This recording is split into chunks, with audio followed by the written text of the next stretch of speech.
Okay, so in the last lecture we looked at graphs, and we looked at one application of graphs, and that was finding the critical path in a graph that described a process, right? So we wanted to find out which tasks in that process were critical, meaning tasks that cannot be linked.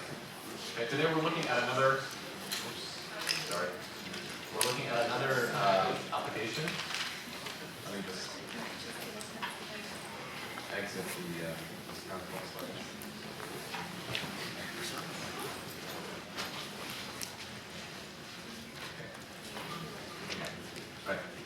Okay. So the second application we're looking at is finding the shortest path in a graph. Okay. So the problem is basically, given a weighted graph, you want to find the shortest path, this means the path of least weight, from a node Vs, or your starting node, V start, all the way to all the other nodes in the graph. Okay? And ideally, you'd like to actually find the shortest path to a goal node, right? So from a starting point to a goal point, or to a final point, right? But in this process, you can actually end up finding everything in between as well. That's why it says here, the problem describes finding the shortest path to all other nodes as well. Okay, so some real-world applications of this is Google Maps. So you're trying to, go from Houston to Toronto, or go from here to wherever you live. Google Maps will give you the shortest path, or the fastest path. And the way they do this is they actually have a graph that represents all the possible intersection points in your traveling path. And based on distance, based on travel time, all those roads, they can compute weights for these roads. And then they'll give you the shortest path, which will get you there faster. Okay, so that's one application. Another is routing protocols.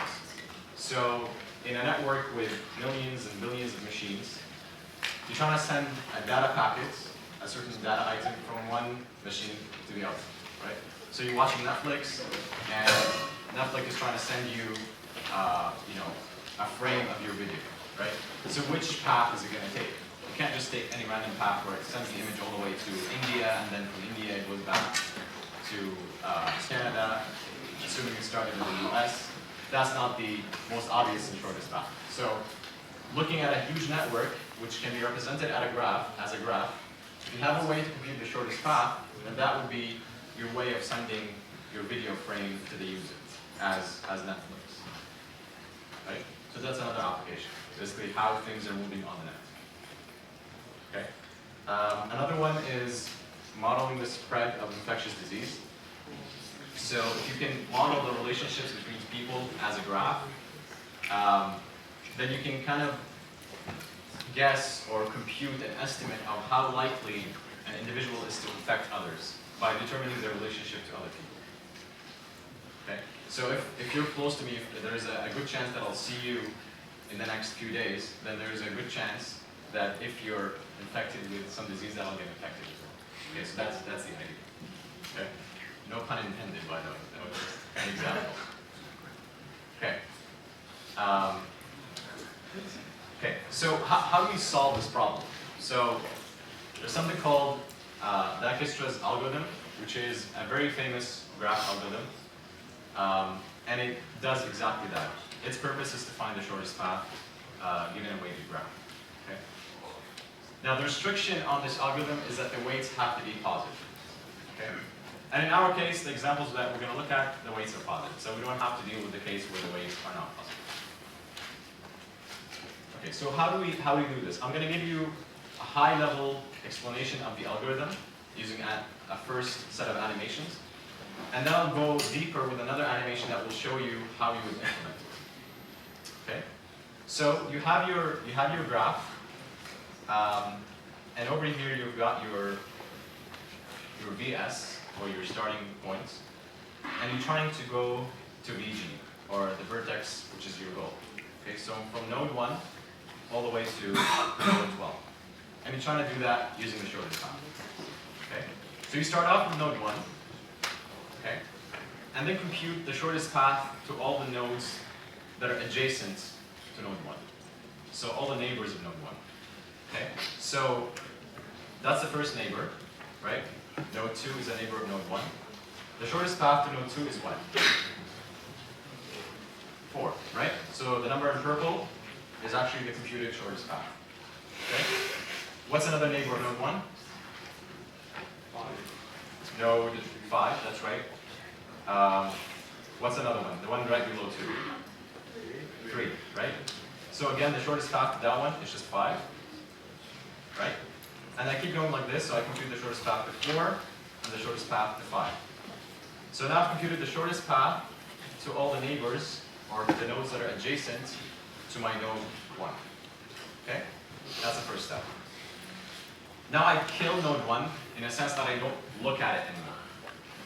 Now out of all the nodes that I've computed the shortest path to, so all the ones that have a purple number and are not blackened out, I choose the one that has the lowest shortest path.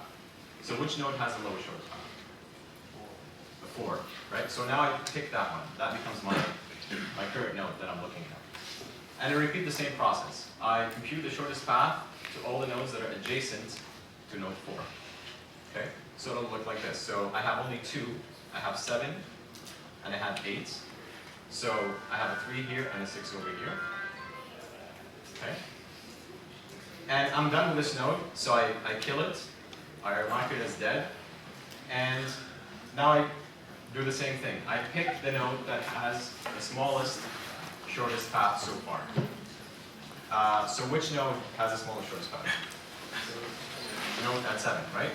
So that becomes my current choice. And I do the same thing. I compute it to all its neighbors. I've got here only one neighbor, which is the 9. So I do this. I kill the 7. What's my next choice? I've got 2 choices, right? Which are node 2 and node 5, exactly. So I'm going to choose node 2. I'm going to compute the shortest path to node 6 because that's its only neighbor, and that's now an 8. Then I go on to node 5, right? Compute the shortest path to node 12.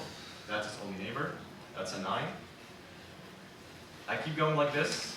So now it's at this node, which has the shortest path of 5. I compute the shortest path to the 6. And I notice that nothing changes. So the previous computed shortest path to node 6 was an 8.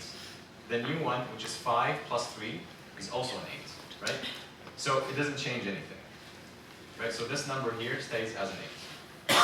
My next choice is node 9, and I compute the shortest path to its adjacent node, which is node what?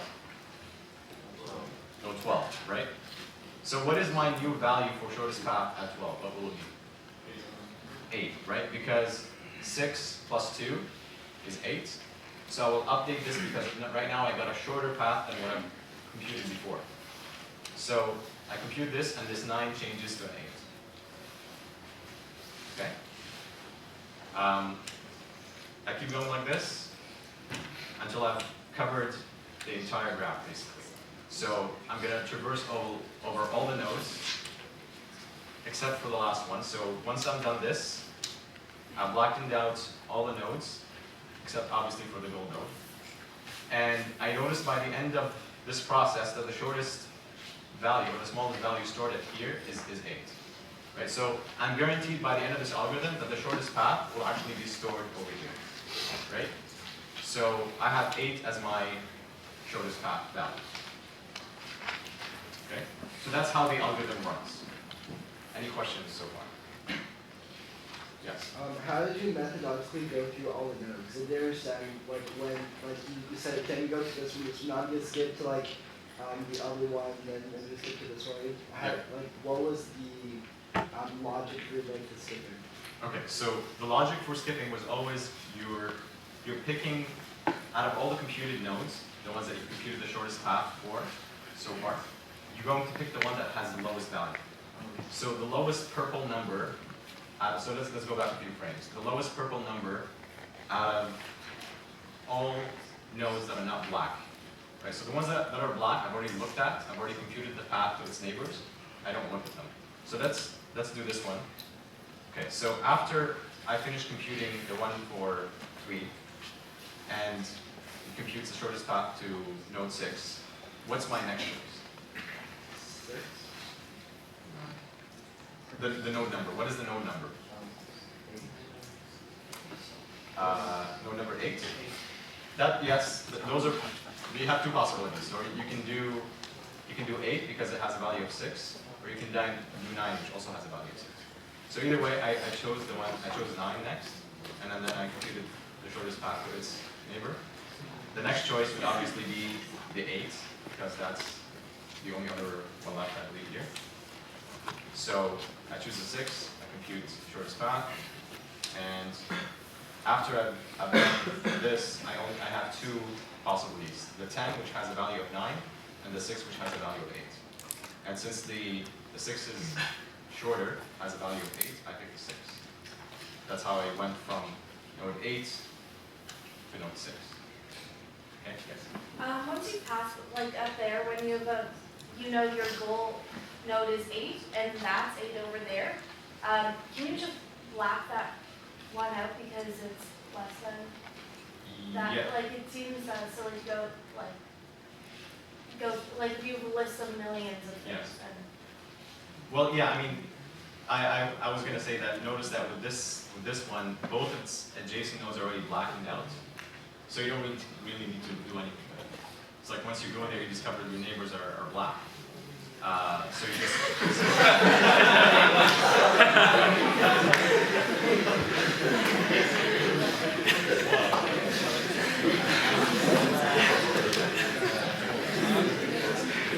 Come on, it's the colors I picked on my slides.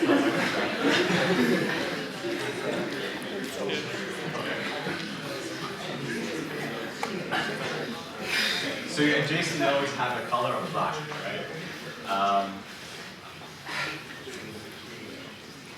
And I didn't know you guys about. Okay. All right. So you guys get the algorithm from a high-level point of view, right? Okay. So now we're going to get into more detail. How do I actually do this?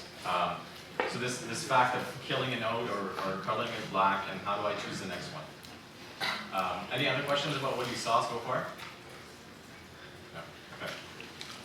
Okay. So the implementation follows this procedure. So for each vertex v, store the following 3 variables.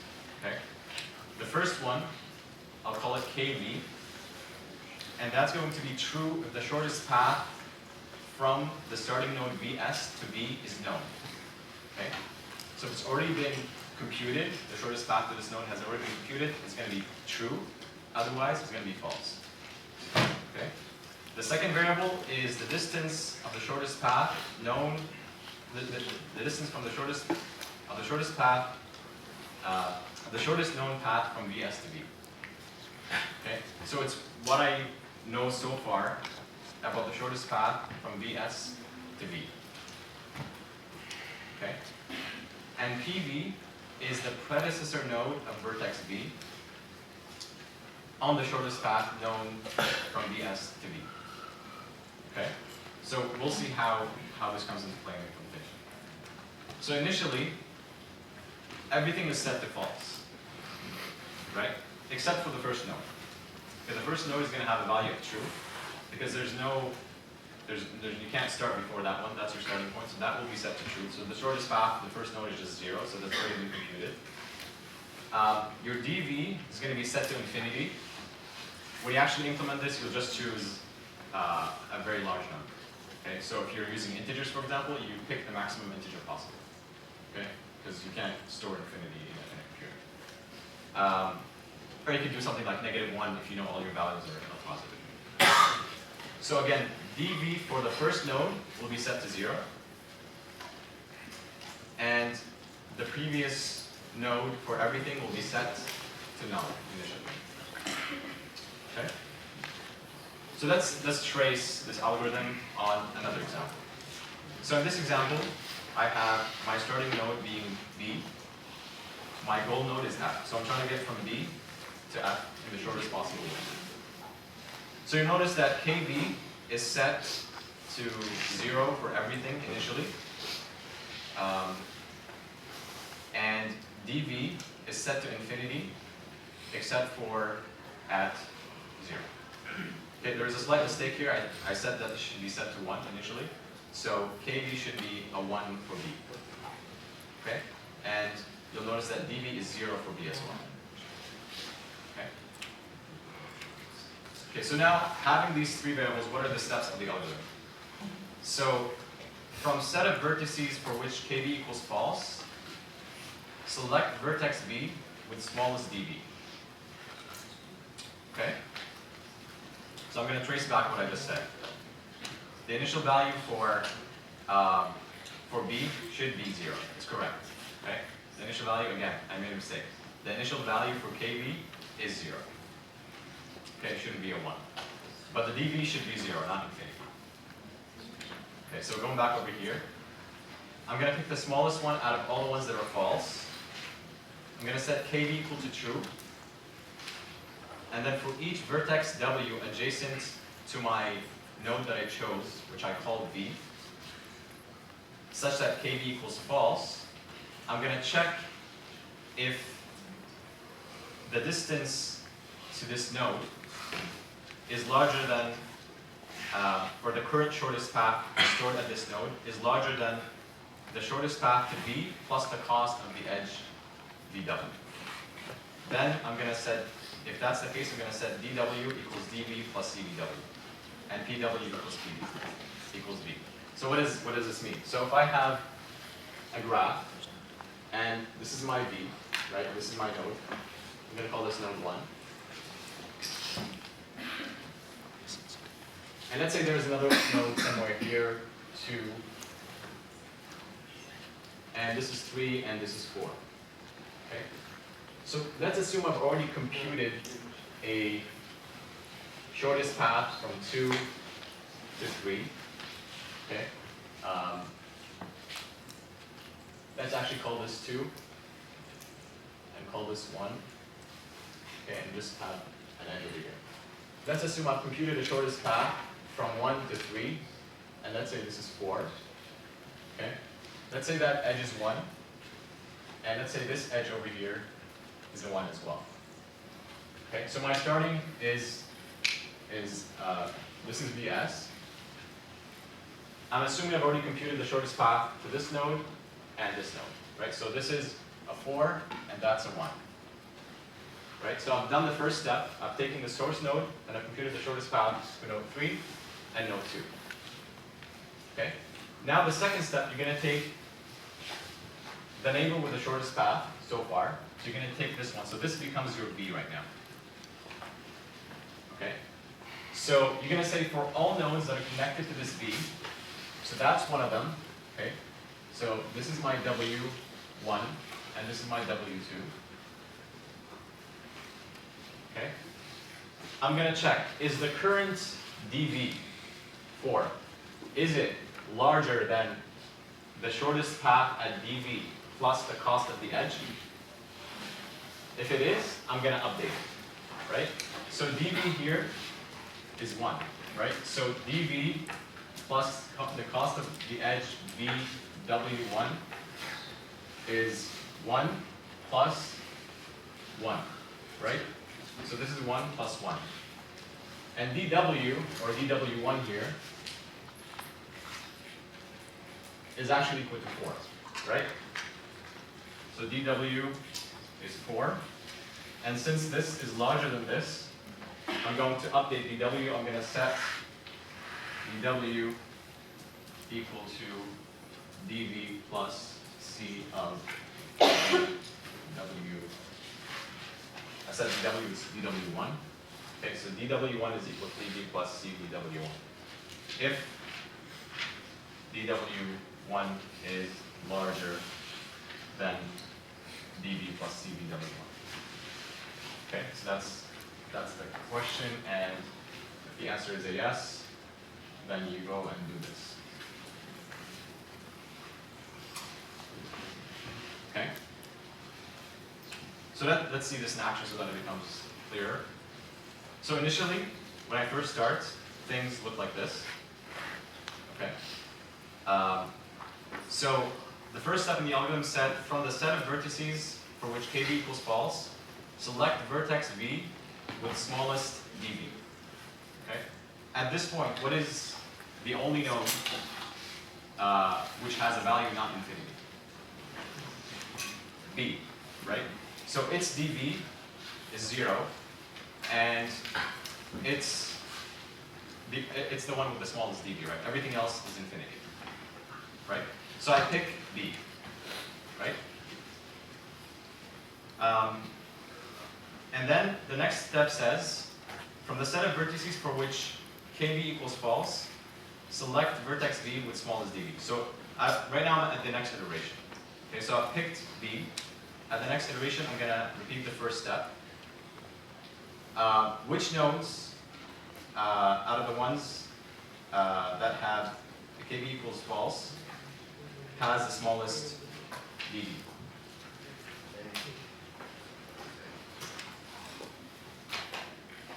Sorry, I think I have a slide repeated. Right.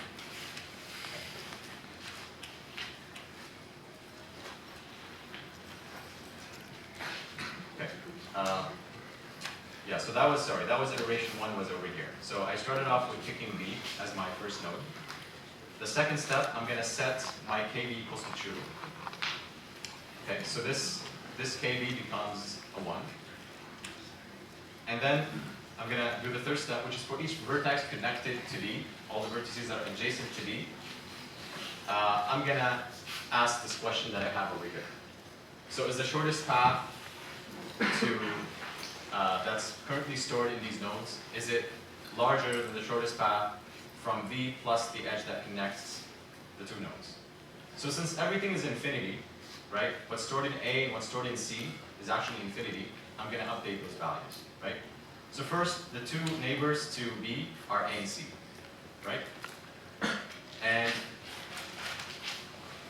I'm gonna update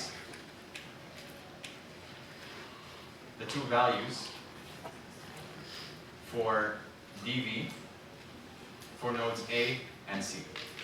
Okay, so notice over here. Over here, I'm actually storing the dv and the previous node. So when you see two values over here, the first value is dv. Thus, after the slash, it's the previous node. Okay? So I've updated my dv for A, it's now a 3, and my dv for C, it's now a 5. The previous node for both of these is B, right? Okay, so going back again, let's just start over again. Okay? So I've selected B first, that's my first iteration. I've stored 0 as my dv, and since B doesn't have anything previous to it, I just say B is my previous one. Okay? The next step, set kb equals to true. So my kb here becomes a 1. So 0 means false, 1 means true. Okay, that's why I don't have true and false, I have zeros and ones instead. Okay? Next step, I figure out which are the nodes that are neighbors and update their shortest path. Right? So the ones that are neighbors are A and C. The shortest path to them is currently infinity. Right? So is infinity for A, I'm going to do A now, is infinity larger than the shortest path of B, which is actually 0, plus the cost of the edge that connects B and A. So is infinity larger than 3? Yes. Yes. So you update the shortest path for A. Instead of it being infinity, it's going to become 3. The same thing happens for C. So on the next slide, you see that both of these got updated, right? So you have 3 here and 5 here for C, and the previous node is a B. Okay? Any questions about this? Okay. You keep this process repeating. So now you're at the next iteration. You start off from the beginning. From the set of vertices for which kb equals false, select the vertex B with the smallest dv. Okay, so which one out of the ones that are false has the smallest dv? A, right? So I pick A. And the same thing, right now I update the shortest path to its neighbors. So I've got two neighbors, C and D. Or before that I set KB to true. I always miss this step. So set KB to true. And that's analogous to making it black in the animation. Okay, you're basically making it true so that you wouldn't look at it anymore. Okay? So once I've set this to true, I do the third step, which is updating the shortest path to its neighbors. So my first neighbor is a C. The shortest path to the C right now is what? 5, right? The current stored value is 5. What's the new shortest path? 4. So 4 is less than 5, so I update it, right? So it becomes 4. So now my 5 became 4. And my previous node is no longer D, it's actually A. Right? So right now to C, I'm following this path instead of this direct path because it's shorter. Right? So I have 4 as my length and A as my previous node. The same thing happens for D. D is set at infinity. I haven't computed any shortest path to it yet. So the only possible choice that we have for D right now is the length at A plus the 5. Right? So what does D become? 8. Right? So 8 and its previous node is A. Okay? You keep this going. And now you're back in the beginning of the algorithm. So you're at iteration 3. Out of all the ones where KB equals false, which one has the smallest dB? C, right? So C has a path of 4. Why didn't you pick A? Because it's already true, right? So the only ones that are false are C, D, E, and F. And out of C, D, and F, 4 is the smallest value. So you pick C, and you do the same thing. You set KB equal to true, and then you update all the shortest path to its neighbors. So for D, the one I've computed previously was an 8, and now I have a new one. I have 4 plus 2, which gives me a 6, right? Which is less than what I had previously. So I update the one for D to 6, and I set my previous node to C. Okay? I keep going. The E, it's set at infinity, so I just take the 4 that's stored at C, I add the 4, so E gets 8, right? And its previous node is a C. And finally, I am at, I've set all these to true. I do the same process. Out of which ones, which are false, does it have the smallest, shortest path? Node D, okay? I repeat the same process, set it to true, and then I update the path to its neighbors.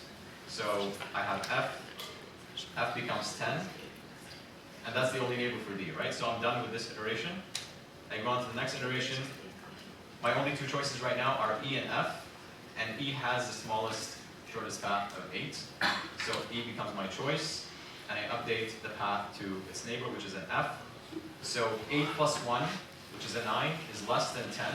So we'll change the value for F to 9, from 10 to 9, right? And obviously the previous node changes to E as well. Okay? So that's it. It's pretty much done. From the set of vertices for which KB equals false, well, right now we only have the last one, it's F. You set KB equals to true, and then it doesn't have any neighbors, right? So you stop. So the values that are stored in this table, like the 9 is the value of the shortest path. But what if you wanted the actual path that it took to give you this minimum value? What would you do? Last column, right? So if you do a back trace on the last column, you can actually recover the path. So what you do, you start off with E, right? So you extract it backwards from the last column. So at F, it tells you your previous node is E, right? So you go to node E. And then you go to the last column and see what is the previous node. What is the previous node to E? C, right? So F, again, F takes you back to E. E says my previous node is a C, so I go back to C. Okay? And then C tells me my previous node is the A, so according to this column, C maps to A, so I go back to the A. And finally, the A tells me I go back to B. So my shortest path is B, A, C, E, F. Okay, working backwards. And you can do this for any node. Remember I told you this algorithm actually computes the shortest path to everything in between your source and your goal, from your VS to your VG. If you take the last column and let's say you wanted the shortest path to D, then you just start looking in the last column and you start at row D, figure out what's previous to you, and go backwards all the way to the source. Right? So shortest path to D would be D, C, A, and B by the last column. Okay? So again, we always ask the question, what is the big O of this algorithm? What is the complexity of it? Well, we know one thing. We know that the algorithm visits every node in the graph, right? So it has to go over everything. So it's at least O of V, okay, where the symbol, the column represents the cardinality of V, meaning how many vertices are in this graph. And we also visit every edge in this graph. So it's at least O of E as well, right? The actual answer to this question depends on how you represented the graph. In the previous lecture, we looked at two possible representations. One was a linked list representation of the graph, and the other one was an adjacency matrix. And the linked list representation is more efficient. So using a linked list representation, you would be able to achieve O of V plus E log E. Otherwise, you do O of V squared. Okay? And obviously, again, it could be that O of V squared is actually less than O of V plus E log E. Okay? You don't know which one is which. It all depends on the graph. You could have it, like you could have a graph that has few vertices but a lot of edges. Okay, so if you had a graph that looks like this, for example.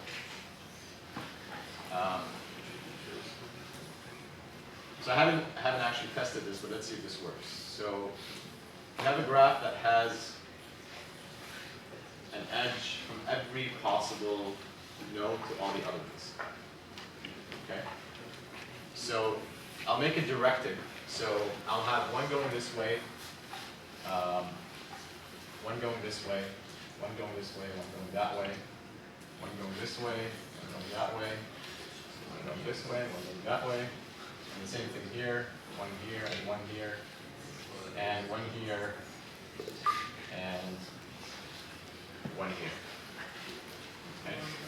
So how many edges do I have? 4 times. Every node I have 3 coming out, so I've got 12 edges.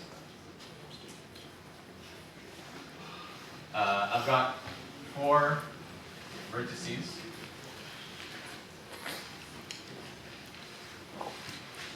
Right?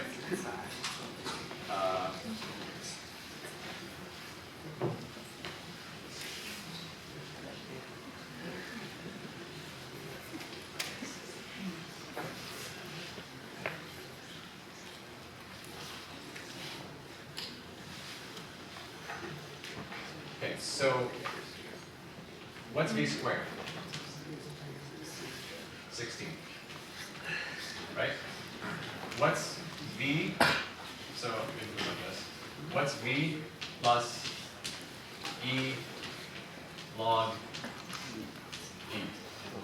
So this is 4, right? Plus E right now is 12, and then log of 12. Okay, let's assume the log is a base 2. Okay, so this will be 4 plus 12 times, it would be 3 point something, right? Log base 2 of 12 is 3 point whatever. So now this number 4 plus 12 times 3 point something will be larger than b squared, which is 16. Okay, so this is something definitely larger than 16.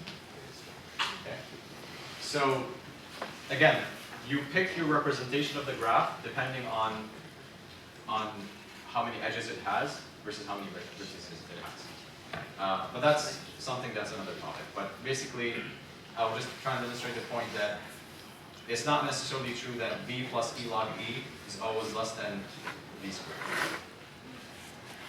Okay? So that's all for today's lecture. If you guys have any other questions.